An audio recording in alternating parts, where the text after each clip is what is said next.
पर जब पैशन के लिए काम करते हो, रोज सफर करते हो, बट रोज उठते हो और सोचते हो इज इट वर्थ इट, और तुम्हें अंदर से आवाज आती है हाँ यार इट इज। अंदर से हमेशा होता था, मैं दूसरों को देखती थी कि ओहो उसने कितना अच्छे वो पहने हैं, इतनी अच्छी पैंट पहनी है, ये पहनी है, और हमेशा जब भी पैसे बचाती थी तो कपड़ों के लिए बचाती थी। ये आपने बिल्कुल सही कहा, वो बोलते हैं ना किसी ने like do what you love and you won't have to work ever, but because you'll have to work 24/7.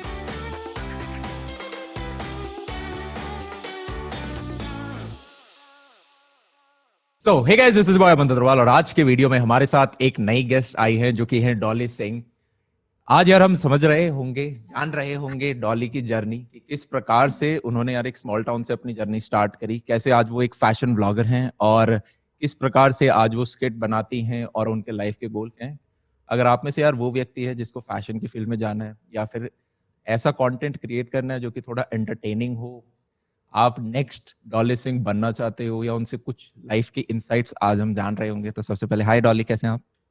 हाय अमन, मैं ठीक हूँ बिल्कुल, आप बताइए। तो डॉली, अगर मैं आपसे पूछूं 3 से 4 लाइन में हु इज डॉली सिंह, तो आप अपने आप को कैसे डिफाइन करेंगे? Who is Dolly Singh? Okay.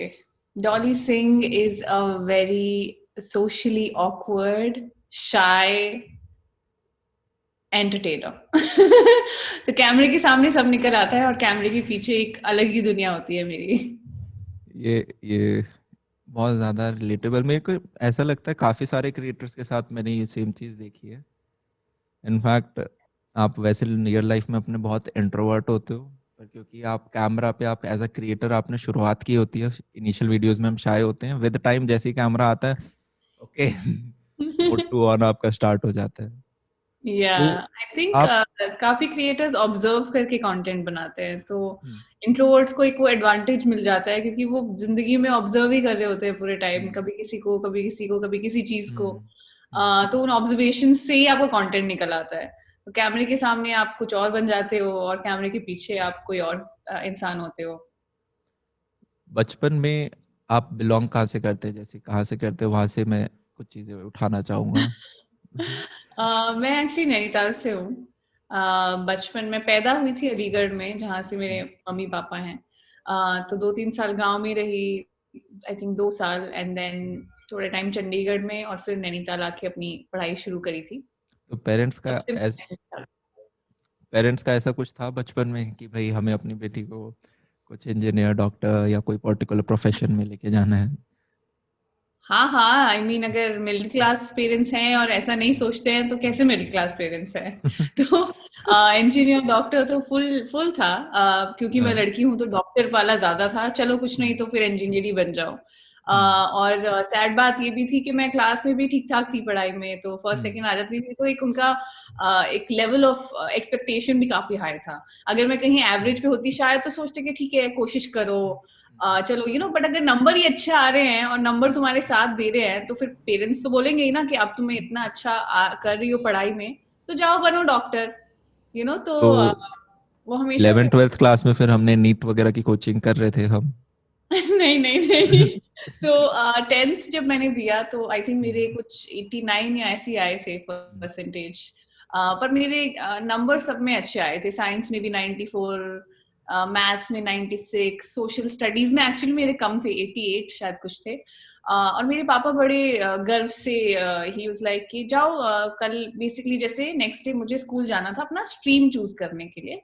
और मेरे पापा ने बोला जाओ बेटा जो चूज करना है वो करो, एंड उनको दिल से तो यही था कि साइंस और उसमें अच्छे मार्क्स आए हैं तो साइंस ही लेगी, या चलो बहुत ही अगर सिर अगर अगर खिसक गया कहीं तो कॉमर्स ले लेगी।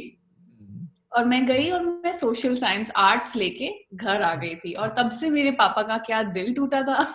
आई थिंक उसके 5-6 साल बाद तक उन्होंने मुझे दाने दिए थे कि मैंने आर्ट्स ले लिया है। तो वो कोचिंग वोचिंग तो नहीं कर पाई मैं, क्योंकि मैंने साइंस कभी ली ही नहीं, पता नहीं क्यों। और फिर हमारा आई थिंक 9th या 10th में एक पोएम थी रॉबर्ट फ्रॉस्ट की, द रोड नॉट टेकन, अरे जिसमें या सो वो पोएम से आई थिंक मेरा दिमाग जो है फ्लिप हो गया एकदम। और फिर मैंने सोचा कि यार वही चीज क्यों करनी है जो सब कर रहे हैं, क्यों ना मैं वो चीज करूं जो मुझसे एक्सपेक्टेड भी नहीं है और मैं करना भी चाहती हूँ। मतलब मुझे ऐसे किसी को प्रूव नहीं करना था, पर हाँ मुझे सोशल स्टडीज पसंद भी थी। तो मैंने सोचा ले लेती हूँ, देखते हैं क्या होगा आगे। और ले लिया। काफी इजी नहीं था, पर चांस तो ले लिया था मैंने। इस पॉडकास्ट का सबसे इम्पोर्टेंट एस्पेक्ट ऑलरेडी कवर हो चुका है, अगर हमने ध्यान से सुना हो, द रोड नॉट टेकन। हम उस डोमेन में काम करते हैं जहां पर ज्यादा अपॉर्चुनिटीज होती हैं और लाखों लोग ना भाग रहे हो, जैसे कि सरकारी डोमेन के पीछे भाग रहे होते हैं। आई थिंक आप पे डिपेंड करता है, ऐसा नहीं है कि अगर हर कोई वही चीज करे तो आप ना करें। आई थिंक अगर आपका दिल वहां है तो आप जरूर करिए, उसमें फिर फर्क नहीं पड़ता कितने लोग उस चीज को ट्राई करते हैं और ट्राई अप्लाई करते हैं। पर हाँ, अगर आपको लगता है कि आप कोई और चीज भी कर सकते हैं और आपको शायद उसमें मजा आएगा, तो why not, I think a lot of times specially school में क्या होता है, एक वो माइंडसेट होता है कि मेरी फ्रेंड ये कर रही है, या मेरे स्पेशली 10th से जब आप 11th में जाते हैं तो आपको जो एक ग्रुप होता है फ्रेंड्स का, वो क्या चीज कर रहे हैं, कौन क्या चीज चूज कर रहा है। आई थिंक कई बार बच्चे जो होते हैं उस वजह से अपना डिसीजन क्रिएट कर लेते हैं। मैंने बहुत सारे बच्चों को देखा है जिन्होंने इस वजह से अपने डिसीजन लिए कि मैं भी साइंस ले लेता हूँ, तू ले रही है तो, एंड फिर वो अच्छा नहीं होता उन बच्चों के लिए। मेरी फ्रेंडशिप्स काफी टूटी बिकॉज मेरे सारे फ्रेंड्स साइंस में चले गए थे और मैं आर्ट्स में रह गई थी। पर आई मीन लाइफ में अब मैं ऑब्वियसली काफी सेटिस्फाइड हूँ उस डिसीजन से, तो मुझे कोई रिग्रेट नहीं है वहां पे। ये इनफैक्ट ये काफी बार मेरे को काफी बार ईमेल्स आते हैं कि भैया मुझे इंजीनियरिंग में जाना था, पर क्योंकि नेहा मेडिकल में जा रही थी इसलिए मैं भी मेडिकल में चला गया, और अब मुझे वापस इंजीनियरिंग में आना है। वो एक इम्पोर्टेंट डिसीजन होता है, आपके अंदर से जो कॉल आ रही है, आप फैमिली के साथ जो डिस्कस करते हो, ऑल्दो फैमिली एक तरफ ही ज्यादा पुश कर रही होगी, पर वो सोच समझ के आपको लेना है। नेहा राहुल के चक्करों में मत लेना, या दोस्ती के चक्करों में। आई थिंक मैं गर्ल्स स्कूल में थी इसलिए मेरा ये कोई मामला नहीं फिट हुआ वहां पे, वरना शायद क्या पता मैं भी साइंस ले ली थी किसी और के चक्कर में। ये चीज ठीक है। डॉली यार, मेरे को आप एक चीज बताओ, आजकल है ना काफी ट्रेंड चल रहा है पैशन। तो पैशन का क्या मतलब आप समझते हो, और क्या पैशन के पीछे ही भागे? जैसे दो स्ट्रीम होती हैं, एक होता है कि यू फाइंड योर पैशन, और उसके बाद आप 2-3 साल उसमें लगाते हो, फिर एक रेवेन्यू स्ट्रीम आपकी जनरेट हो जाती है। फिर दूसरा आपका होता है कि ओके, आप एक लुक्रेटिव डोमेन देखते हो और उस लुक्रेटिव डोमेन के लिए आप पैशनेट हो जाते हो। अरे यार, जैसे कि हमारे माँ बाप करते हैं, अरे यार इंजीनियरिंग मेडिकल एक लुक्रेटिव डोमेन है, तो चलो बच्चों को इसमें फेंक देते हैं, तो उस चीज के लिए पैशनेट हो जाओ बेटा, पढ़ो 10-12 घंटे। काफी बार बच्चा हो भी जाता है। तो इन दोनों केसेस में आपको कौन सा रास्ता ठीक लगता है? और उससे भी ज्यादा जब हम बोलते हैं फाइंड योर पैशन, तो कहाँ ढूंढें? पैशन मेरे लिए काफी आई थिंक इम्पोर्टेंट चीज है, बिकॉज मैंने वो चीजें करी हैं लाइफ में। आर्ट्स ले लिया था उस टाइम, बट ऐसा नहीं है कि उसके बाद जिंदगी एकदम सेट हो गई थी। तो बहुत चीजें करी दिल पे पत्थर रख के, और लगा कि नहीं ठीक है, क्या पता मजा आ जाएगा, क्या पता ये अच्छा लगने लगेगा, पैसा अच्छा है इस फील्ड में तो कर लो। Specially if you come from a middle class या लोअर मिडिल क्लास बैकग्राउंड, तो हमेशा होता है कि पैसा भी देखना है यार, सिर्फ पैशन से कुछ नहीं होता, पेट कब तक भरोगे, राइट? तो वो चीज होती है। तो कोशिशें करते हैं लोग, और मुझे लगता है काफी लोग उस चीज में निकाल भी लेते हैं अपनी खुशी, तो गुड फॉर देम। मतलब अगर आपको जबरदस्ती शायद किसी चीज में फेंका गया हो और वहां से आप अगर खुशी निकाल लो और एक्चुअली उसको अच्छे से करने लगो, तो वो उस इंसान के लिए मैं बहुत खुश हूँ जो ऐसा कर पाता है। बट मैंने ये देखा कि मैं बहुत फंस गई थी, मुझसे वो हो नहीं रहा था, मुझसे वो जॉब्स नहीं हो रही थी, या मैं वो कॉलेज में वो पढ़ाई नहीं कर पा रही थी, बिकॉज मेरा दिल था ही नहीं वहां पे बिल्कुल भी। तो मुझे लगता है एक कोशिश हमेशा जारी रखनी चाहिए कि आपको एक्चुअली लाइफ में पसंद क्या है। अब वो चीज ऑब्वियसली आप बहुत सारे एक्सपेरिमेंट्स के बाद पता चलता है, पर आपका इंटरेस्ट कहाँ लाया करता है, अपने आप से क्वेश्चन पूछना चाहिए, कौन सी चीज है जो मैं हमेशा मुझे कभी भी बोर नहीं करती। जैसे फैशन मेरे लिए था, तो मैं फैशन स्कूल भी गई बाद में, पर फैशन हमेशा से बचपन से मुझे, जबकि मेरे पास कभी ना ढंग के कपड़े थे। मेरे फैमिली में एक ट्रेंड था कि साल में सिर्फ 2 जोड़ी कपड़े आपको मिलेंगे, वो आपको शादी में भी पहनने हैं, बाजार जाने के लिए भी पहनने हैं, स्कूल में अगर कोई फंक्शन है तो भी वही पहनना है, तो वो 2 जोड़ी कपड़े आपको मिलेंगे। तो एक अंदर से हमेशा होता था, मैं दूसरों को देखती थी कि ओहो उसने कितना अच्छे वो पहने हैं, इतनी अच्छी पैंट पहनी है, ये पहनी है, और हमेशा जब भी पैसे बचाती थी तो कपड़ों के लिए बचाती थी। तो वो उस टाइम शायद मैंने कभी सोचा नहीं कि मुझे फैशन में कुछ करना है, क्योंकि बच्ची थी और इतना फैशन का कुछ क्रेज भी नहीं था उस जमाने में।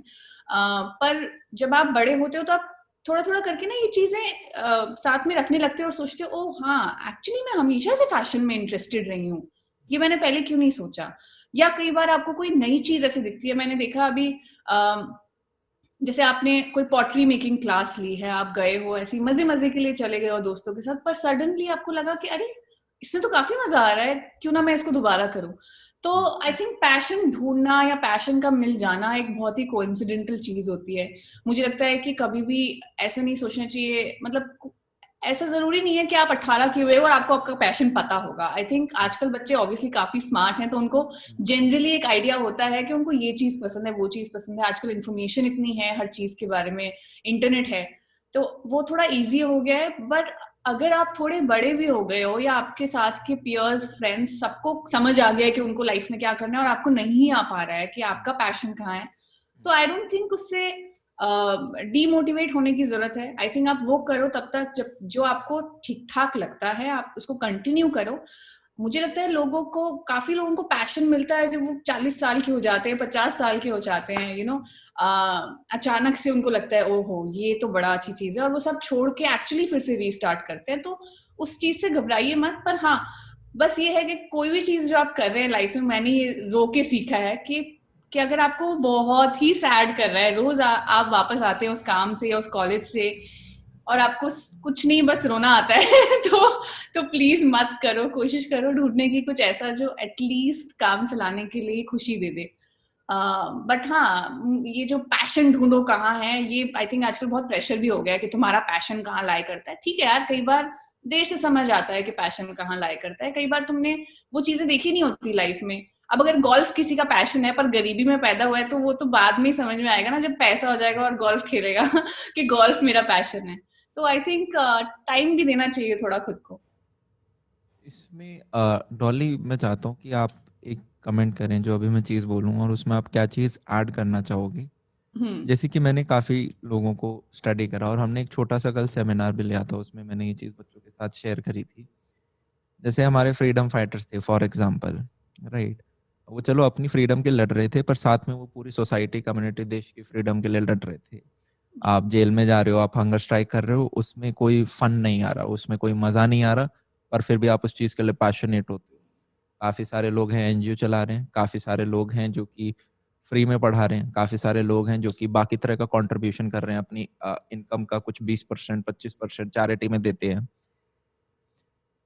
क्या मैं ये बोल सकता हूँ, जैसे पैशन शब्द का मैंने मीनिंग ढूंढना स्टार्ट किया एक दिन, होता क्या है, कौन सा इंग्लिश शब्द है कहाँ का, तो इट्स अ लैटिन वर्ड जिसका मतलब होता है पैटी या पाती, PATI। ओके। उसका मतलब होता है टू सफर। टू सफर, हम जब पैशन सुनते हैं हमें लगता है कि अच्छा कुछ ऐसा काम आएगा जिसे मैं करूंगा तो मुझे रोज मजा आ रहा होगा, every work day will become fun day. But अगर आप असली में पैशनेट लोगों को देखोगे, वो हर दिन सफर कर रहे हैं, पर वो एक वर्थवाइल चीज के लिए सफर कर रहे हैं। हर बच्चा अपने आप से एक प्रश्न पूछता है कि okay, what can I get if I start in this particular domain.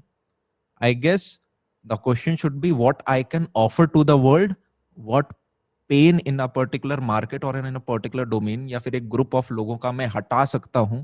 अगर वो ग्रुप हटाना आपको, वो पेन हटाना आपको वर्थवाइल लगता है, दैट बिकम्स योर पैशन। जैसे फॉर एग्जांपल आप अभी फैशन व्लॉगिंग में हैं, तो आप लोगों को बता रहे हो फैशन के बारे में, you are giving value to the world, that's why वो आपको फॉलो करते हैं, वो आपको और देखना चाहते हैं। You are giving entertainment, so that is your offering to the world। तो सिमिलरली क्या हम ऐसा बोल सकते हैं कि एक छोटे होते थे, हमें कुछ कुछ चीजें दिखती थी, गूज बम्स आते थे, यार ये चीज ऐसे होनी चाहिए, यार मेरा मन कर रहा है मैं ये कर दूं, मैं फुटबॉल बहुत अच्छे से खेलूं। और हम जब भी पैशन की बात करते हैं, पता नहीं कि हम 2-3 एग्जांपल लेते हैं, फुटबॉल, क्रिकेट प्लेयर बन जाऊंगा, म्यूजिशियन बन जाऊंगा, सिर्फ वही नहीं होते पैशन, वो हम बहुत ऊपर से देख रहे होते हैं। धीरे धीरे दुनिया में बोलती है कि okay, be more practical, be more realistic, be more patient. जैसे जैसे आपकी उम्र बढ़ती जाती है, हम बनते जाते हैं, कॉम्प्रोमाइज करते जाते हैं, और वहां पे सबसे बड़ी प्रॉब्लम आ जाती है कि हम अपने अंदर की जो आग होती है, फायर होती है, उससे कॉम्प्रोमाइज कर देते हैं टू बी मोर पेशेंट। बचपन में वो एक कार्टून्स आते थे छोटे से अंग्रेजी चैनलों पे, जहाँ पे डेविल आता था और बोलता था, I offer you $1 million and you give me your soul. आज के दिन लोगों को $1 million भी नहीं मिल रहे हैं और वो सोल दे रहे हैं, वो भी for a long period of time. पुराने टाइम में लोगों, राजा बैटल लड़ते थे, they used to have their battle lines, फिर कुछ मर्सनरीज भी होते थे जिन्हें आप पैसे दो, फिर उन्हें फर्क नहीं पड़ता वो किस साइड से बैटल लड़ रहे हैं। क्या आज के दिन हम कौन है, हम हमारे हमारी बैटल लाइन डिफाइंड है? क्या हम मर्सनरी तो नहीं है? क्या ये बेसिक क्वेश्चन हमें पैशन, मुझे लगता है इट इज टू सफर। तो आप क्या इस पे? नहीं, आपने बिल्कुल सही कहा। वो बोलते हैं ना किसी ने, like do what you love and you won't have to work ever, but हाँ because you'll have to work 24/7।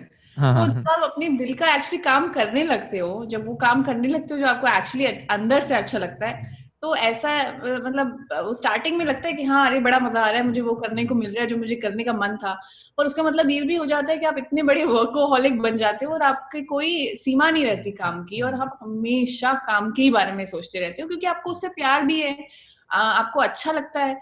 और ये सफर करने वाली बात तो बहुत ही सच है, क्योंकि बस एक आई थिंक पैशन में एक चीज बस ये अच्छी होती है, क्योंकि आप किसी और के लिए काम कर रहे हो या कोई ऐसा काम कर रहे हो जो आपको शायद पसंद नहीं है, जो पैशन नहीं है, और आप सुबह उठते हो और सोचते हो क्या ये is it worth it, and then you are like salary आ रही है, ये आ रहा है, वो आ रहा है, यू नो, ठीक है, तुम चले जाते हो। पर जब पैशन के लिए काम करते हो, रोज सफर करते हो, बट रोज उठते हो और सोचते हो इज इट वर्थ इट, और तुम्हें अंदर से आवाज आती है हाँ यार it is, you know, every day when I, अभी भी 4-5 साल हो गए मुझे ये करते हुए, और अब तो उस लेवल पे पहुंच गया है काम की, मतलब बहुत दर्द होने लगा है कि क्या हो रहा है, छुट्टी चाहिए। पर बहुत मजा भी आता है यार, क्योंकि मैं अपने दिल का कर रही हूँ। पर आपने जो बोला कि पैशन ऐसा होना चाहिए कि जो दूसरों के लिए भी कुछ आपके लिए करे, और यू नो आप एक ओवरऑल लोगों के लिए भी कुछ काइंडनेस और कुछ चीजें आपके पैशन से निकल के आए, तो वो आई थिंक मेरे लिए एक सेकंड स्टेप है। जिसे कहते हैं कि जब तक आप खुद से प्यार नहीं कर सकते, आप किसी दूसरे से प्यार नहीं कर सकते, राइट? तो जब तक आप अपने पैशन को खुद से फॉलो नहीं करना शुरू करेंगे, तब तक आप दुनिया के लिए एकदम से कुछ नहीं कर सकते। हाँ, अगर आपका पैशन ही है यू नो सोशल वेलफेयर में जाना या ऐसी कोई चीज करना जो शुरुआत ही दूसरों के लिए करने से होती है, तो एक अलग चीज है। बट जैसे मैंने जब शुरू किया, तो मैंने अपने लिए शुरू किया कि मैं फैशन के बारे में बात करूंगी। अब मैं कॉमेडी करती हूँ तो मैं कॉमेडी करूंगी, वो पहले मेरे लिए था। अब हाँ, वो मेरी ऑडियंस के लिए हो गया है। मुझे बहुत तरीके के मैसेजेस आते हैं कि यू नो आपकी वीडियो की वजह से मेरी सैडनेस कम हो गई है, या मैं अभी हॉस्पिटल में हूँ पर you know I watch your videos and they give me happiness. तो वो ऑब्वियसली एक चेरी ऑन द टॉप होता है, और वो आपको और शक्ति देता है I think to continue. But जब आप शुरू करते हो तो कई बार वो सिर्फ एक थोड़ा प्राइवेट पर्सनल प्रोजेक्ट सा बन जाता है कि चलो शुरू करते हैं फिर देखेंगे। तो ऑब्वियसली एक आपका पोटेंशियल बहुत ज्यादा बढ़ जाता है अगर आप actually you know you start serving people.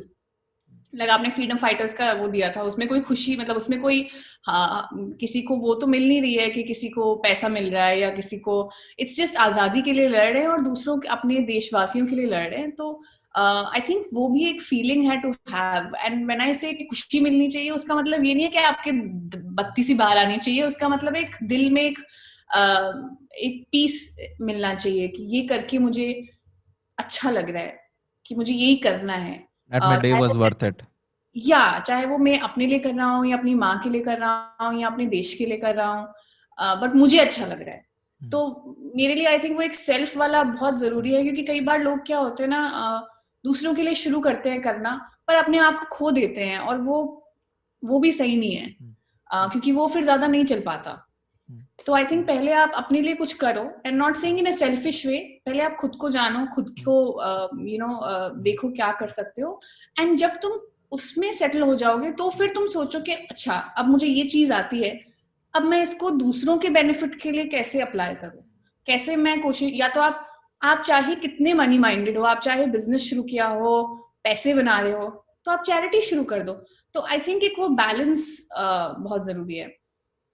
एक जलता हुआ दिया ही दूसरे दिए को जला सकता है। वही जी एग्जैक्टली आप आपने बिल्कुल सही कहा। ऑफर करना, मैंने एक चीज पढ़ी भी थी, अगर आपको सोसाइटी में वेलफेयर करना है पहले आपको खुद पैसा कमाना पड़ेगा, क्योंकि उसके बाद ही आप में जब स्ट्रेंथ होगी आप दूसरों को कुछ दे पाओगे। जी डॉली सिंह के लाइफ के करियर रिलेटेड ऐसे 5 इंस्टेंट या फिर किससे आप बोलो, किससे तो नहीं, इंस्टेंट ही बोले उन्हें, जिन्होंने आज डॉली सिंह को बनाया। मतलब ये 5 दिन अगर मैं हटा दूं या ये 5 एक्सपीरियंस में हटा दूं तो मैं शायद मेरी दूसरा ही ट्रेजेक्टरी होती? आई थिंक पहला तो वही था कि 10th में मैंने एक सडन ऐसा डिसीजन ले लिया जो ना मैंने किसी को बताया, ना मैंने किसी से पूछा। मेरे पेरेंट्स शॉक थे, मेरे टीचर्स शॉक थे, क्योंकि स्कूल में टीचर्स को भी बड़ा होता है कि अच्छा अगर तुम साइंस लोगी फिर तुम टॉप करोगी तो हमारा भी नाम होगा, तो एक वो टीचर्स के लिए भी बड़ा सेल्फिश सा वो हो जाता है, जो शायद मुझे इतना पसंद नहीं है। बिकॉज मुझे लगा अरे पर आप तो मेरे ही टीचर हो ना, आपको तो मेरे बारे में सोचना चाहिए। पर मेरे टीचर्स भी काफी मुझसे गुस्सा हो गए थे जब मैंने ऐसा डिसीजन लिया था। तो मेरे लिए वो डिसीजन आई थिंक बहुत ही इंपॉर्टेंट था, बिकॉज आई डोंट नो अगर मैंने साइंस ली होती तो शायद मैं आज मुझे नहीं पता मैं क्या कर रही होती। अगर डॉक्टर बन भी गई होती तो काफी बुरी होती। उसके बाद मैं दिल्ली आई। तो दिल्ली आना भी एक बहुत ही बड़ा मेरे लिए स्टेप था, बिकॉज मैं छोटे शहर से हूँ। तो छोटे शहर से ऐसा नहीं है कि आपको बड़े शहर जाके ही कुछ हो पाएगा, बट छोटे शहर में अपॉर्चुनिटीज ऑब्वियसली काफी कम है।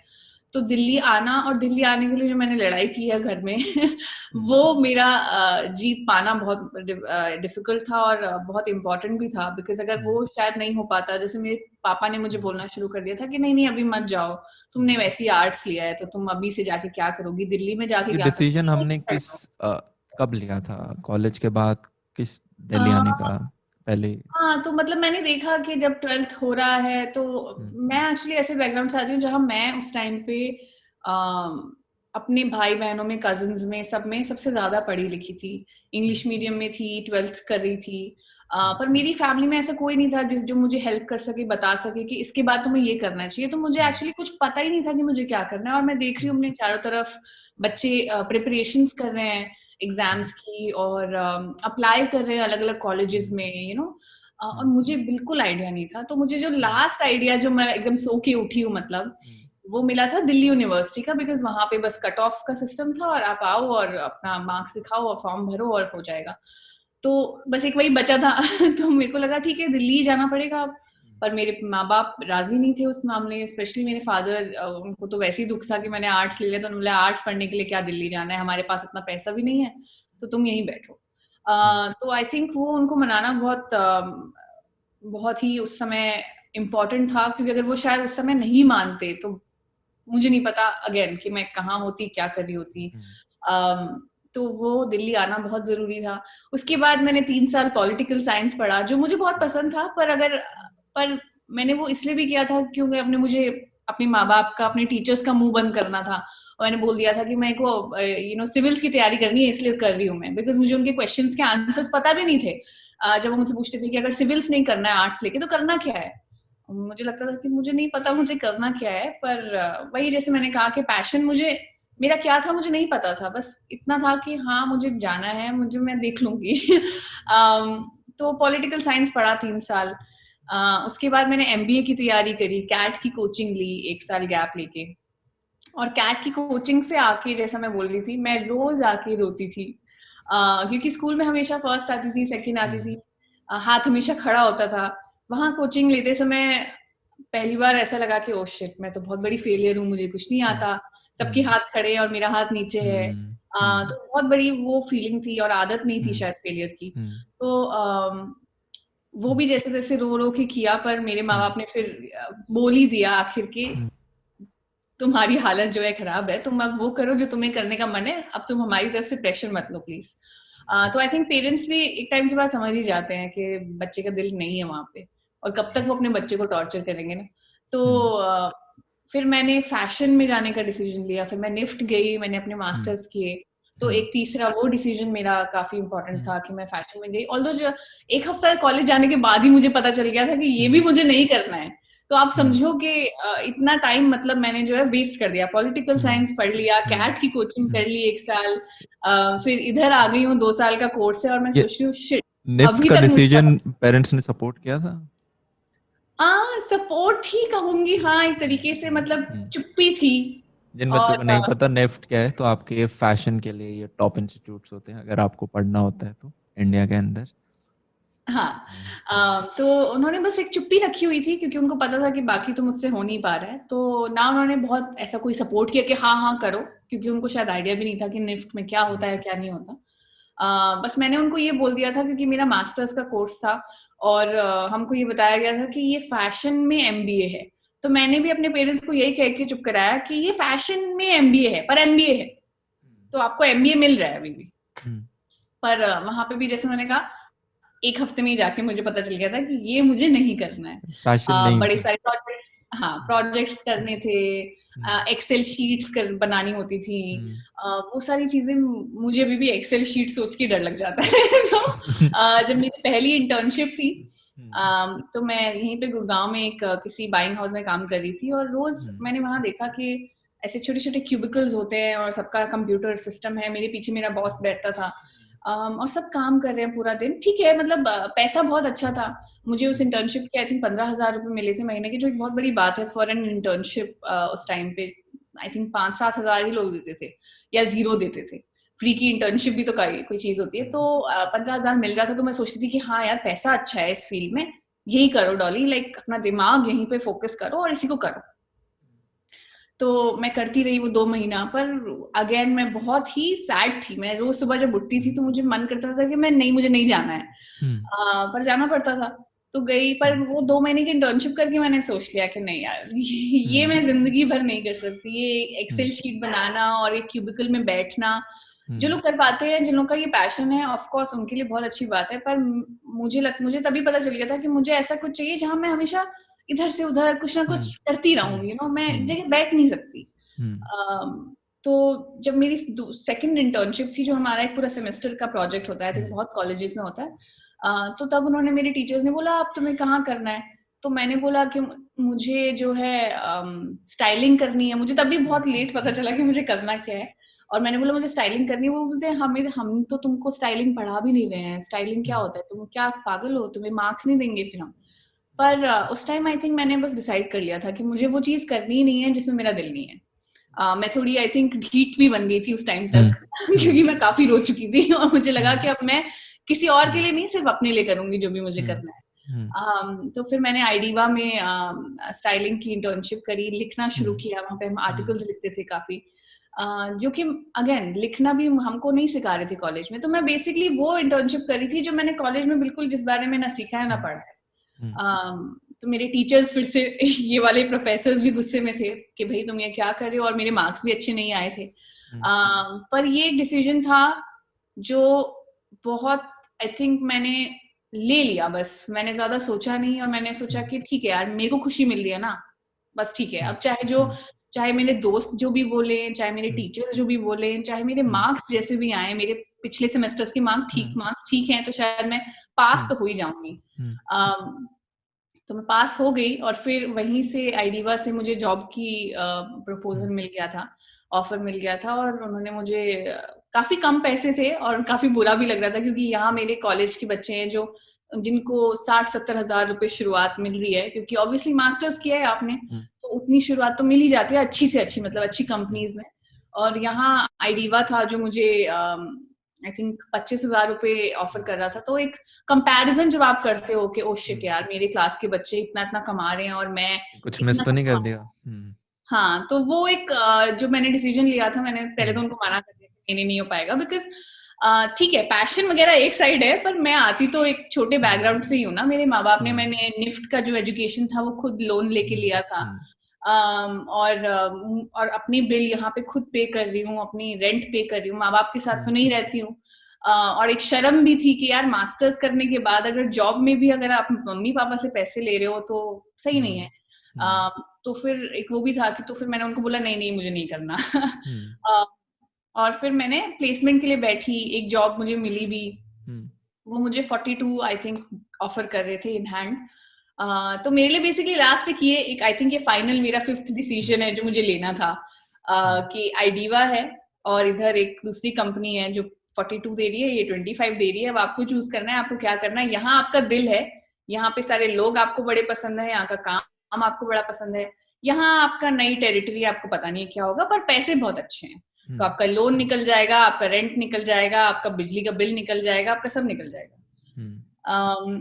पर फिर जैसे तैसे करके मैंने रो के धो के सोच के वक्त लेके जितना ले सकती थी, मैंने आईडीवा ही लिया। और ऑब्वियसली मैंने आई थिंक शर्म के मारे काफी समय तक अपने फ्रेंड्स को बताया भी नहीं कि मैं कितना कमा रही हूँ या कितना नहीं कमा रही हूँ, बिकॉज मुझे लगा यार सब इतना कमा रहे हैं और मैं अगर ऐसे बताऊंगी कि मैंने मास्टर्स करके इतने से पैसे में जॉब ले ली है तो अच्छा नहीं लगेगा। माँ बाप भी बड़े अपसेट से थे, पर उनको बस बोल दिया कि अरे टाइम्स ऑफ इंडिया के साथ काम मैं जल्दी जल्दी प्रमोशन ले लूंगी जैसे तैसे उनको मैंने बनाया। तो आई थिंक ये लास्ट एक डिसीजन था जो मैंने अपने दिल की सुन के लिया। ये काफी हैवी डिसीजन होता है, लोग 41 पे भाग जाएंगे मेजॉरिटी, वहां पे आप अपने आप को रोकते हैं कि नहीं मेरे को काम पसंद नहीं है। डिसीजंस आई थिंक आप किसी से भी पूछेंगे तो वो कभी एक्सप्लेन ही नहीं कर पाएंगे कि क्यों लिया, क्योंकि उस डिसीजन के पीछे कोई भी रैशनल थिंकिंग होती ही नहीं है, रियलिस्टिकली आप सोच ही नहीं रहे होते हो। इनफैक्ट मुझे तो ऐसा लगता है डॉली कि आप एज अ किसी भी चाहे फील्ड में आप काम करें, एक पॉइंट के बाद जैसे आप भी मेहनत कर रहे हैं, हर मेहनत हर कोई कर रहा है, 8-10 घंटे ही लगा रहे हैं, चाहे हम नीचे हम लेबर वर्क से लेके चाहे आप ऊपर तक जाएं, पर आई गेस ये डिसीजंस होते हैं जो कि आपका पूरा का पूरा जर्नी ट्रैजेक्टरी बदल रहे होते हैं। तो आई गेस उस एक पर्टिकुलर डिसीजन में, इनफैक्ट जो आपने ये 5 बताए, यहाँ पे इनका सबसे ज्यादा मेन आप बोल सकते हो वो चीज है कि 100 में से ओके भाई मेजॉरिटी परसेंटेज इन आप 5 इंस्टेंट को दे सकते हो, बाकी तो वो 8 से 10 घंटे हम कहीं भी होते, हम मेहनत कर रहे होते, वो जगह ठीक होती है तो हम 8 की जगह 10 घंटे लगा देते हैं, 2 अपनी तरफ से एक्स्ट्रा कर देते हैं। But decisions are more important, आपका हार्ड वर्क जो है उससे ज्यादा इम्पोर्टेंट है। तो इसमें डॉली आई गेस जो सबसे इम्पोर्टेंट चीज यहाँ पे बच्चे हम यहाँ पे सीख सकते हैं वो ये कि मेहनत हर एक व्यक्ति कर रहा होता है 8 से 10 घंटे, आप किसी भी पर्टिकुलर डोमेन में जाओ, चाहे आप इंजीनियर बन रहे हो, डॉक्टर बन रहे हो, या किसी भी प्राइवेट सेक्टर या गवर्नमेंट सेक्टर के अंदर काम कर रहे हो, ये जो डिसीजंस होते हैं जैसे कि यहाँ पे हमने ये 5 जो मेंशन करे हैं, चाहे हमें बचपन में हमने आर्ट्स ली, ठीक है, आर्ट्स एक ऐसा डिसीजन है जो कि ठीक है आप शायद साइंस भी लेते, आप इंजीनियरिंग कॉलेज में आते तब भी आप शायद इसको परस्यू कर सकते थे। दिल्ली वाला डिसीजन मुझे बहुत स्ट्रांग लगा, वो कन्विंस करना बहुत मुश्किल होता है अपने पेरेंट्स को कि मैं दूर जाके रह रही हूँ। निफ्ट वाला डिसीजन पेरेंट्स की तरफ से सपोर्ट था, पर ये भी आपके एंड से आपको सोचना पड़ता है कि यार मैं कर रही हूँ, जा रही हूँ, और उसके बाद लास्ट कि यार ओके मुझे वो काम करना है, चाहे सैलरी कम दे और उस डोमेन में मैं जा रही हूँ, वहीं पे सारी की सारी मेहनत जो लगनी थी। उसके बाद डेडली जो हम डाल रहे हैं, आपका किसी चीज में मन होता है तो बस आप 8 की जगह 10 घंटे लगा दोगे, आपको एक्स्ट्रा 2 घंटे आप काम को दे रहे होते हो, और वो 2 घंटे जब आप देखते हो ना 2 से 3 साल में, जब आप बाकियों से 2-2 घंटे एक्स्ट्रा देते हो, वो पाइल अप हो जाते हैं और वही आपको लीड दे रहे होते हैं किसी भी पर्टिकुलर डोमेन में। तो डॉली आप मुझे ये बताएं, तो जैसे 25,000 आपने सैलरी ले ली, उसके बाद की जर्नी क्या रही, कैसे फिर आपने ये दूसरी तरफ अपनी स्टीयरिंग व्हील मोड़ा और सोशल मीडिया की डायरेक्शन में हम आए? यार तो मैं उस टाइम से एक्चुअली निफ्ट शुरू करने से पहले से मैंने एक फैशन ब्लॉग करना शुरू कर दिया था, जो मैं चाहे दुनिया हिल जाए मैं अपना हफ्ते में 2 बार ब्लॉग डालती थी और प्रॉपर वेबसाइट पे लिख के अच्छे से डालती थी और फोटोज देती थी। तो वो मेरा चल रहा था 2-3 साल 3 साल चला। आईडीवा में जॉब भी ले ली, तब भी मैं सुबह उठ के जैसे 4 बजे 5 बजे उठ के फोटो शूट करा के ऑफिस जाती थी या कॉलेज जाती थी। तो वो साथ में चल रहा था मेरा फैशन का। आई थिंक एक पता नहीं मुझे ना बहुत एक एनर्जी भी बहुत मैं बिलीव करती हूँ, क्योंकि जब मैं 12th में भी थी तो मैंने स्कूल टॉप किया था, और स्कूल टॉप करना मेरे उसमें कोई था नहीं, और मैंने स्कूल टॉप क्यों किया? 89% से कौन स्कूल टॉप करता है? इतनी कम परसेंटेज पे तुम सबसे ऊपर हो, ऐसा पॉसिबल ही नहीं है। पर साइंस वालों के नहीं आए, कॉमर्स वालों के नहीं आए, और मेरे आए 89% और मैंने टॉप कर लिया। तो मैंने हमेशा ये बिलीव किया है कि शायद कुछ तो है जो मेरे को पुश करता है उस डायरेक्शन में। तो आईडीवा में भी जैसे ही मैंने ज्वाइन किया फुल टाइम, एक हफ्ते में ही हमको मीटिंग हुई एक बड़ी, और हमको बताया गया कि फेसबुक पे अब से वीडियोस बहुत जाने हैं, तो आप लोगों को वीडियो बनाना शुरू करना है। अब आप आर्टिकल्स भी लिखेंगे और साथ में वीडियो भी बनाएंगे, और वीडियो टीम हम लोग हायर करेंगे। पर कंपनी के पास इतना पैसा भी नहीं था और इतनी जल्दी करना भी पॉसिबल नहीं था, तो हमने बस एक एडिटर हमने हायर किया था। हम लोग का एक स्टूडियो हुआ होता था छत पे, हमने वहां पे जितनी भी लड़कियां थी सारी राइटर्स थे हम लोग, और हम सब ने फ्राइडे को हम अपना काम खत्म करके ऊपर जाते थे और शूट करते थे। और कोई आइडिया नहीं है, कोई एक्टिंग नहीं करता है, किसी को कोई एक्सपीरियंस नहीं है इस चीज में। मैं फैशन करती हूँ, तो तब मैं फैशन भी बड़ा ऐसे मॉडल की तरह फेस बना के करती थी। तो आई थिंक मैंने बहुत एक्सीडेंट से एक्सीडेंटली मैंने ये डिस्कवर किया कि मैं फनी हूँ। तो अ, तो आई थिंक पता नहीं वो क्या था, कैसे हुआ, बस हो गया। अगर शायद मैंने वो आईडी का डिसीजन नहीं लिया होता तो शायद मैं जिंदगी भर मुझे नहीं पता चलता कि मैं कैरेक्टर्स कर सकती हूँ, या मैं जोक्स मार सकती हूँ, या मैं लोगों को हंसा सकती हूँ। तो वो पता नहीं कैसे था यार। और आई थिंक 2-3 महीना वहां करने के बाद जब तुम देखते हो ऑडियंस के कमेंट्स कैसे आ रहे हैं, तुम्हारे लिए स्पेशली आ रहे हैं, नहीं आ रहे, वो आने लगे। मेरे स्पेशल कैरेक्टर्स मैंने बनाने शुरू किए। राजू की मम्मी बनाया, साउथ दिल्ली गर्ल्स हम करते थे, वो करा। तो एक खुद में भी ऑब्वियसली कॉन्फिडेंस आने लगा। फिर वहां पे 2-3 साल, 2-2.5 साल काम करके मैं वहां से अलग हुई, जो कि मैं अब अपना खुद से करती हूँ। तो हाँ, मतलब मुझे तो ये एक बहुत स्ट्रॉन्ग बिलीफ। ये जो स्विच आपने मारा, आपने कहा 2-3 साल में मैंने वहां से छोड़ा, ये स्विच कब मारा? जब हम सोशल मीडिया से सेम नंबर्स करने लग गए थे फाइनेंशियली? जी, तो मेरे को अपने ईमेल पे खुद से भी काफ़ी वो आने लगे थे, ब्रांड डील्स आने लगे थे, काम आने लगा था। जो काफ़ी समय तक मैंने मना भी करा, क्योंकि मैं ऑब्वियसली किसी कंपनी के साथ हूँ, तो मैं नहीं कर सकती किसी और कंपनी का काम, वो अलाउड नहीं होता। मैंने काफ़ी टाइम इग्नोर किया, पर आप कब तक कर सकते हो, राइट? अगर आपके दरवाजे पे रोज़ अपॉर्च्युनिटी नॉक कर रही है, आप उसको कब तक अनदेखा करोगे? तो एक टाइम के बाद मुझे वो डिसीजन लेना ही था कि या तो तुम कंपनी के साथ टिक सकते हो और एक सैलरी पे, एक बोनस पे जी सकते हो, या एक नई टेरिटरी है जहां तुम जा सकते हो और देख सकते हो कि क्या होगा। और ये डिसीजन मैंने 1 साल तक सोचा, क्योंकि एक बहुत बड़ा डिसीजन था for a girl like me, middle class family से इतनी दूर रह रही हूँ, अपने एक्सपेंसेस संभालने हैं, टाइम संभालना है। तो वो एक डिसीजन था जो लेना था कि क्या तुम्हें सैलरी की सिक्योरिटी चाहिए, या तुम्हें ये एक्साइटमेंट चाहिए कि इसका क्या होगा। अब तुम्हें यहाँ पे 5,000 भी मिल सकते हैं महीने के, पर 1 लाख भी मिल सकते हैं महीने के। तो वो एक अनसर्टेनिटी है, बट उतना बड़ा गैम्बल भी है। तुम्हें लेना है तो लो, नहीं तो अपना सैलरी पे टिके रहो। तो मैंने 1 साल बैठ के ये चीज सोची कि क्या करूं, कब तक। और जैसे जैसे मैं मना कर रही थी, उतने कम डील्स आ रहे थे ऑब्वियसली। मैं तो हर किसी को मना ही कर रही थी। तो मुझे वो एट द एंड वो डिसीजन लेना ही पड़ा, मुझे वो जंप लेना ही पड़ा कि भाई मेरे को अब ये अभी है। तो फैमिली को आपने कैसे बताया या फिर? फैमिली को बताया। फैमिली को बताया बहुत समझा के, क्योंकि उनका यही था माइंडसेट कि यार देखो सैलरी आनी चाहिए। तो उनको बस ये समझाया कि आप आ जाएगी, आप टेंशन मत लो, आप जितना मैं अभी सैलरी में कमा रही हूँ उतना मैं लेके ही आऊंगी, तो आप उसकी चिंता मत करो। और मुझसे पहले मेरी कोलीग है कुशा, उन्होंने ये लीप 1 साल पहले ले चुकी थी वो, और वो अच्छा कर रही थी। तो उनका एग्जाम्पल देखी, और मेरे पेरेंट्स उनसे मिल चुके हैं, उनसे मेरी बात करवाई, तो मतलब मैंने भी काफी जुगाड़ लगाए। तो पेरेंट्स का भी जो टेंशन होता है थोड़ा कम किया। और एक और थैंकफुली, डिसीजन। हाँ, और जब मैं वहां से निकली तो क्योंकि आईडीवा के साथ मैं टाइम से काम कर रही थी, तो उनको भी पता थी वैल्यू होती है बंदे की। तो उन्होंने भी मुझे एक कॉन्ट्रैक्ट दिया कि काम करो, आप रोज हमारे साथ फुल टाइम नहीं कर सकते तो क्या हुआ, आप हमारे साथ कंसल्टेशन एक कॉन्ट्रैक्ट बना लो कि आप महीने में इतने वीडियो हमारे साथ करोगे। तो फिर एक वहां से फिर भी एक सैलरी टाइप की आप समझो आ ही रहा था। तो उस हिसाब से मैं थोड़ा ये थी कि हाँ ठीक है, मेरे कॉर्नर्स कवर्ड है, मेरी एक मिनिमम इतना पैसा मुझे आ ही जाएगा, तो मैं अपने एक्सपेंसेस संभाल लूंगी, बाकी अब ये रिस्क लेके देखते हैं क्या होगा। और वो रिस्क ठीक है, स्टार्टिंग में बहुत ऐसा नहीं था, बहुत घबराई, बहुत परेशान हुई, अकेले सब कर रही थी, कोई मैनेजर नहीं था, कोई टीम नहीं थी, अकेले ही करना था। आई थिंक अभी इनफैक्ट इस जुलाई तक मैं सब कुछ खुद ही कर रही थी। बात भी खुद ही कर रही हूँ, लिख भी खुद ही रही हूँ, शूट भी खुद ही कर रही हूँ, एडिट भी खुद ही कर रही हूँ। तो या वो यहाँ पे डॉली में कुछ 2-3 इम्पोर्टेंट चीजें हैं। ये हमने साइड हसल करने का समय कैसे निकाला? मेरे से काफी बार बच्चे कुछ पूछते हैं, मैं बोलता हूँ कॉलेज के अंदर अपनी नई अपॉर्चुनिटीज एक्सप्लोर करो, वहां पे आपके पास समय होता है, आप ज्यादा रिस्क भी ले सकते हो। बच्चे कहते हैं हमें तो पढ़ना है, हम साथ में कैसे करेंगे?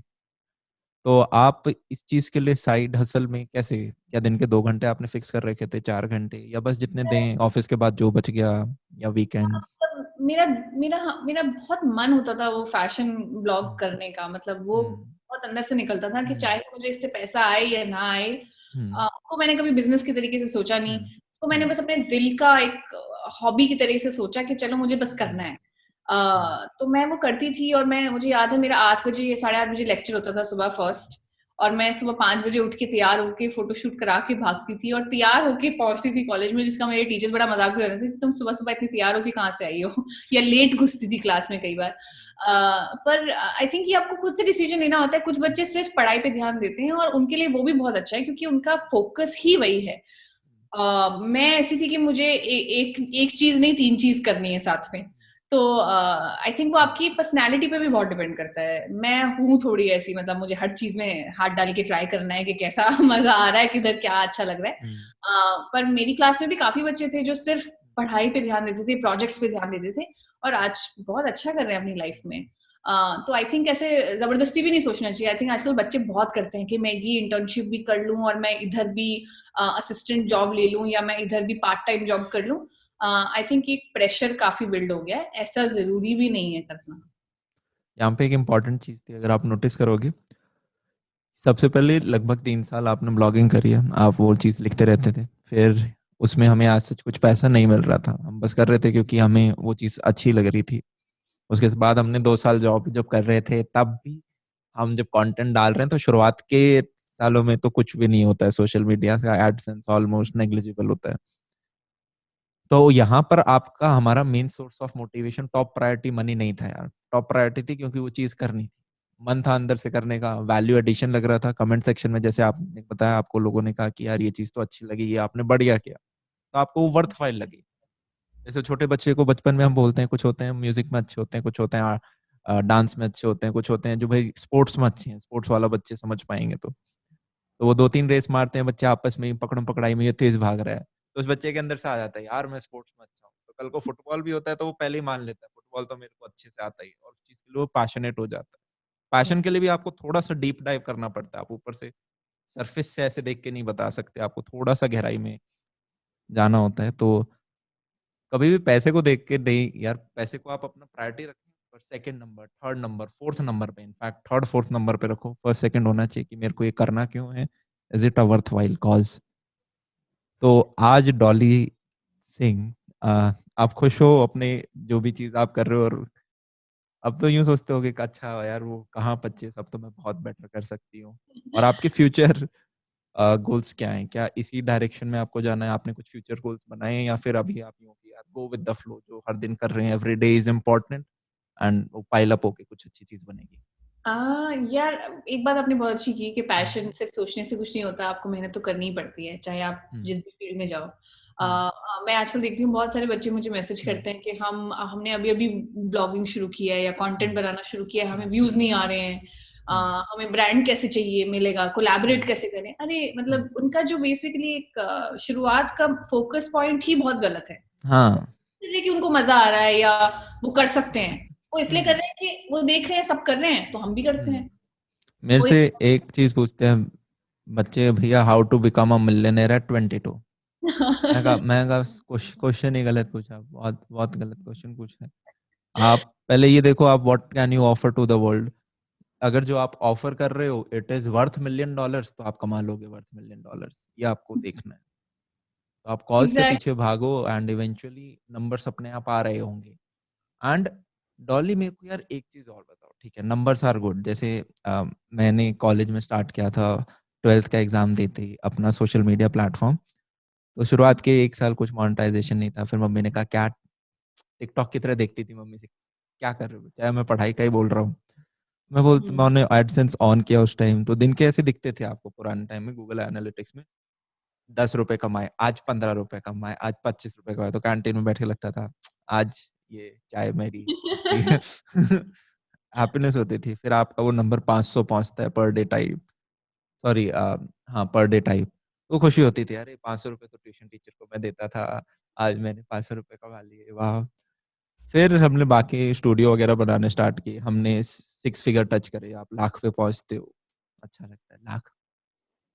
फिर ऐसे आप बढ़ते जाते हो, पर एक पॉइंट के बाद वो नमनेस आने लग जाती है, जहां पे आप कैपिटल आपको उतना सेटिस्फैक्शन नहीं दे रहा जितना आपका काम दे रहा होता है। क्या ये चीज सही है, क्या ये चीज आपने एक्सपीरियंस करी कि हाँ यार ठीक है पैसा आ रहा है तो ठीक है, जैसे आपने तो यार पहले ही चीज कर दी थी, आपने 41 25 पे 25 पिक किया है, आज के दिन वो नमनेस आ जाती है कि ठीक है यार कोई नहीं, 2 रुपए कम आ जाएंगे और मेरे को ये काम करना है, या फिर चलो फर्क नहीं पड़ता कैपिटल से, मेरा इस मंथ में काम मेरे को अच्छा लगा क्या। हाँ यार, ये एक्चुअली एक बहुत ही प्रिविलेज्ड, मतलब मैं बहुत प्रिविलेज्ड स्पॉट पे इस समय हूँ, क्योंकि पैसा आ रहा है। मुझे एक बहुत बड़ा सपना था मेरा कि अपने पेरेंट्स के लिए घर लूँ, वो मैं ले चुकी हूँ। तो पैसे वाला जो मेरा सपना था वो पूरा एक तरीके से हो चुका है। I am not going to say कि पैसा इंपॉर्टेंट नहीं है, ऑब्वियसली बहुत इंपॉर्टेंट है, बहुत मैं इम्पोर्टेंट है। पैसे के पीछे, तो मैं इस चीज को बिल्कुल मना नहीं करूंगी। हम्म, पर हाँ, अब इस समय एक उस स्पॉट पे हूँ मैं, जहाँ पे मेरे को उतनी सिक्योरिटी है कि हाँ, मैं अभी पैसा अच्छे से आ रहा है, तो अब मैं थोड़ा सोच के काम करती हूँ कि यार इस ब्रांड के साथ मुझे नहीं काम करना, या ये लोग बहुत ज्यादा मुझे मेरे ऊपर चढ़ रहे हैं और मुझे बता रहे हैं कि ऐसे करो, तो इसलिए मैं नहीं करूंगी, मुझे अपने तरीके से काम करना है। तो एक वो प्रिविलेज जरूर आ गया है कि अब मैं सोच के काम कर सकती हूँ कि मुझे किसके साथ करना है, किसी के साथ नहीं करना। मैं अपना हमेशा, मतलब वो हमेशा मैंने कोशिश स्टार्टिंग से जरूर की है कि मेरा कंटेंट पहले आए और पैसा बाद में। पर होते हैं लेवल लाइफ में, कुछ ऐसे समय होता है जब तुम्हें करना पड़ता है यार, क्योंकि पैसा भी कमाना है, महीने का कुछ तो चाहिए। तो उस समय शायद कर लेती थी तो ऐसे कि दिल मार के कि चलो यार ठीक है, ये ऐसे बोल रहे हैं ना, ऐसे कर लेते हैं, ऐसे पकड़ के फोटो खींचने को बोल रहे हैं ना, तो खींच लेते हैं। पर अब वो नहीं होता। अब मैं सोचती हूँ कि नहीं, मुझे करना ही नहीं है, मैं कोई ये ऐसा प्रोडक्ट पकड़ के फोटो नहीं खींचना, मुझे ऐसे नहीं करना, क्योंकि मेरे को, मेरे ऑडियंस को ये पसंद नहीं है। इस पे ना लाइक आता है ना कमेंट आता है, और इससे लोग कुछ नहीं लेते। इससे अच्छा मुझे प्रोडक्ट दो, मैं अच्छी फनी वीडियो बना के वो प्रोडक्ट को अच्छे से उसमें बात करूंगी, और प्रोडक्ट अगर अच्छा है तो बात करूंगी, वरना बिल्कुल ही नहीं करूंगी। तो एक वो लेवल पे आ गई हूँ जहाँ इस तरीके से बैठ के मैं ब्रांड से लड़ सकती हूँ। तो वो जरूर है। पर वो लेवल तक आने के लिए भी काफी टाइम लगता है। और मैं तो बहुत इजीली बोल रही हूँ, हर किसी के नसीब में ये समय बहुत जल्दी नहीं आता। मेरे भी नहीं, इतने अब आपने भी 5 साल लगा दिए यार, जल्दी नहीं हाँ।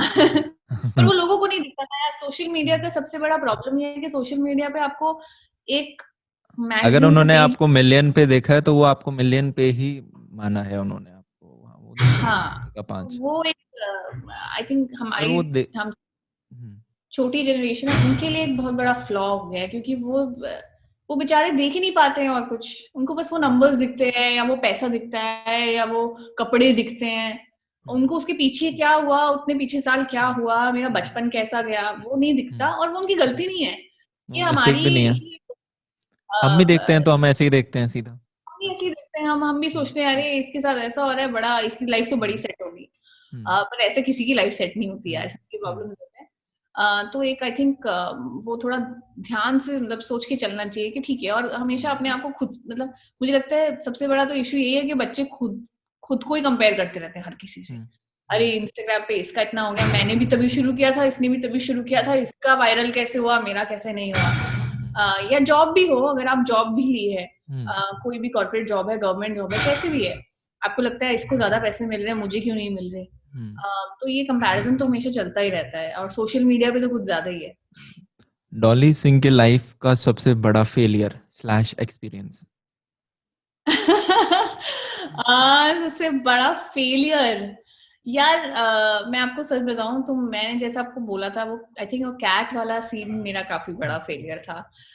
क्योंकि उससे पहले जिंदगी में मैंने कभी कोई चीज बीच में छोड़ी नहीं थी, कभी भी नहीं। और मैं हमेशा स्कूल में हर चीज में पार्टिसिपेट करना है, कुछ नहीं तो थर्ड तो आई, ब्रॉन्ज मेडल तो लेके ही आना है।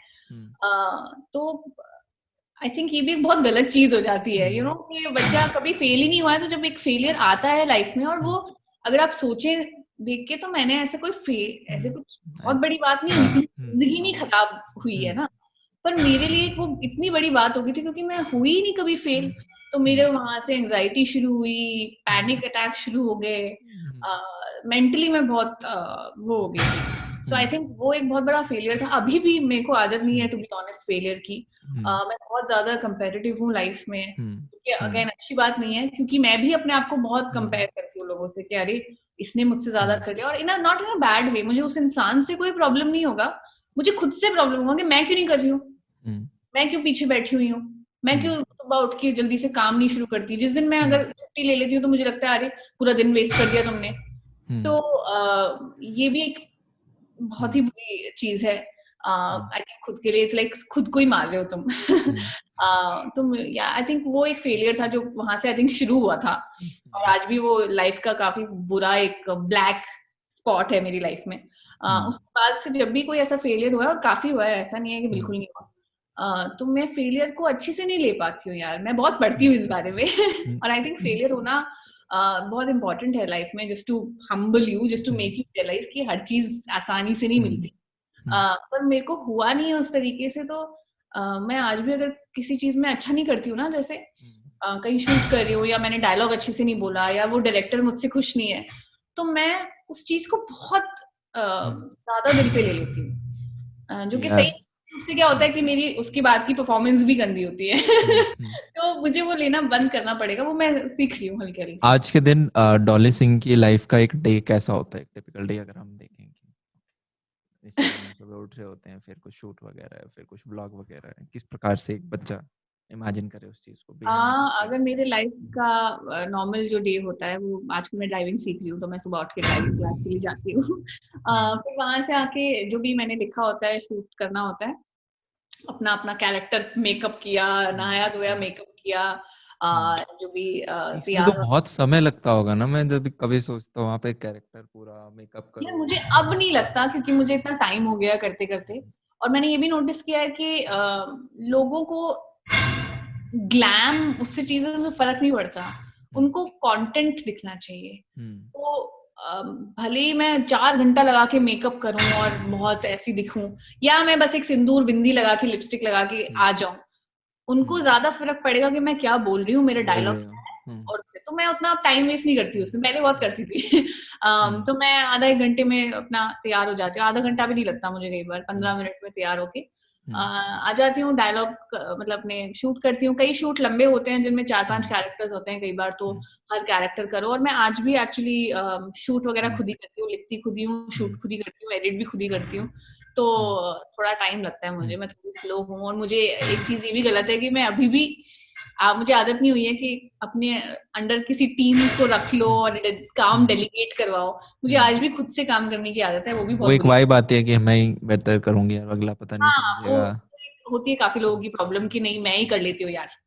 तो आज भी मैं खुद ही करती हूँ, तो आई थिंक मेरा आधे से ज्यादा दिन उसमें निकल जाता है। फिर शाम को जब मैं थोड़ा 4-5 बजे फ्री होती हूँ, तो जितना उस दिन का काम आया होता है, या अगर कोई स्क्रिप्ट लिखनी होती है, जितने भी ब्रांड डील्स वगैरह से बात बात करनी होती है, जो भी आए होते हैं, वो सारा शाम को शुरू करती हूँ। और फिर रात में बैठ के दिमाग चल रहा होता है, बस अपना स्क्रिप्ट लिखना शुरू हो जाते हैं, या कोई ब्रांड का स्क्रिप्ट लिखना तो वो, अगर कोई मुझे तो डेडलाइन या स्क्रिप्टिंग वाला काम बहुत हार्ड लगता है।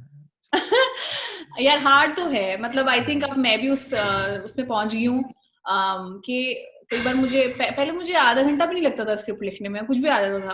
अब इतने आइडियाज तुमने ऑलरेडी कर लिए हैं और खुद को इतना ड्रेन कर लिया कि कुछ नया आना, आउट ऑफ द बॉक्स आना मुश्किल हो रहा है। और मेरा एक ये भी है कि यार कुछ भी नहीं बनाना है, कुछ अच्छा बनाओ, अगर बनाना ही है तो जबरदस्ती मत बनाओ। तो आजकल मुझे थोड़ा सा परेशानी होती है स्क्रिप्ट लिखने में, थोड़ा टाइम लगा के लिखती हूँ, और कई बार तो आइडिया ही नहीं आता। तो सबसे पहले तो यार आपके डिसीजंस बहुत ज्यादा इंपॉर्टेंट होते हैं किसी भी जर्नी के अंदर।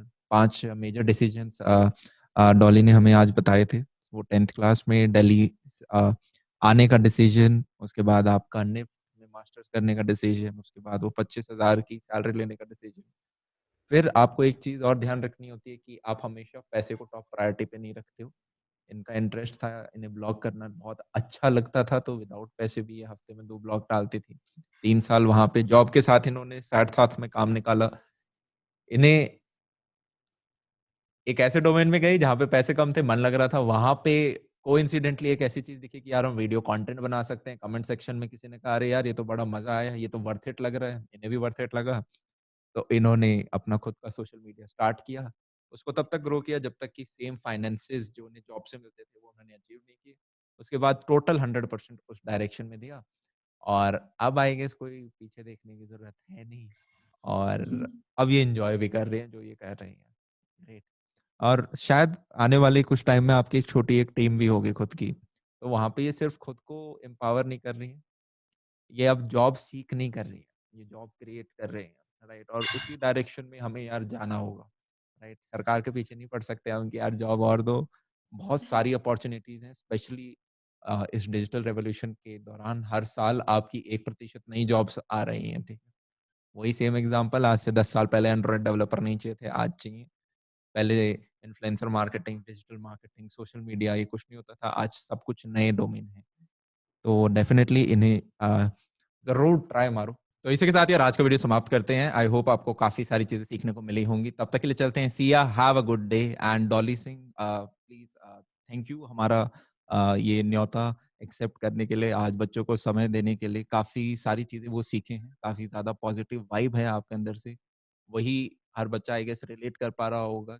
हम में से यार मेजॉरिटी मिडल क्लास हैं। कभी भी यूँ मत सोचो कि वो जो व्यक्ति जो मैं सोशल मीडिया पे देख रहा हूँ, वो तो सेलिब्रिटी है। आज से 4 साल पहले वो भी आप जैसे ही थे, हम निक्कर पजामे में हम बैठे होते थे। आप आज जैसे स्क्रीन में पीछे बैठे हो, 4 साल बाद आप कुछ बहुत बड़ा हो सकते हो।